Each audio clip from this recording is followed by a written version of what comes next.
Hello friends, வாங்க இன்றைக்கி நாங்கள் பல்லாவரம் சந்தையில் மலிவு விலையில் என்னென்ன வாங்கணுன்றத பார்க்கலாம். நாங்கள் மாடி தோட்டத்துக்கு தேவையான பொருட்கள் வாங்கினோம். அதுக்கு நாங்கள் வாழை மரம், செவ்வாழை கன்று வந்து ஒரு 4 வாங்கினோம்.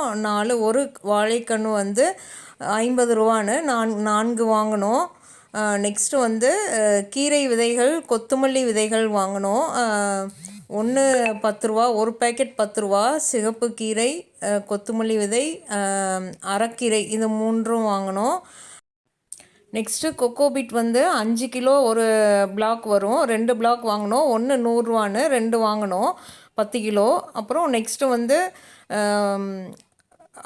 டிஏபி உரம் வந்து 160ன்னு வாங்கினோம். அது 1/2 kg இருந்துச்சு, அது வாங்கினோம்.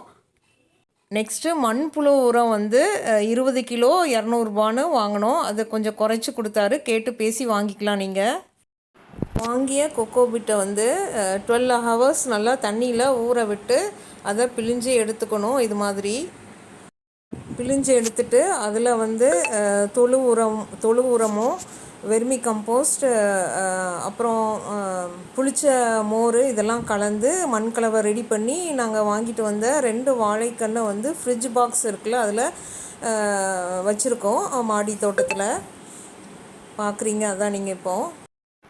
நெக்ஸ்ட்டு நாங்கள் விதைகள் வாங்கிட்டு வந்தோம்ல, அதில் கொத்தமல்லி விதைகள் போடுறதுக்காக ஒரு பிளாஸ்டிக் டப்பில் ஹோல்ஸ் போட்டு அதில் வந்து தேங்காய் நார்கள்லாம் அதை கீழே அதை போட்டு அதுக்கு மேலே மண்கலவை போட்டு நல்லா நிரம்புனதுக்கப்புறம், ஃபுல்லானதுக்கப்புறம் கொத்தமல்லி விதைகள் தூவி தண்ணி தெளித்து அதை விதைக்க விட்டுருக்கோம். ஸோ எவ்வளோ நல்லா முளைக்கிறது அப்படிங்கிறத உங்களுக்கு நான் அப்டேட் கொடுக்குறேன்.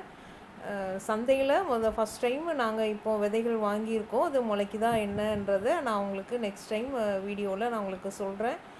இந்த வீடியோ உங்களுக்கு பிடிச்சிருந்தால் லைக் பண்ணுங்கள் ஃப்ரெண்ட்ஸ். தேங்க்யூ.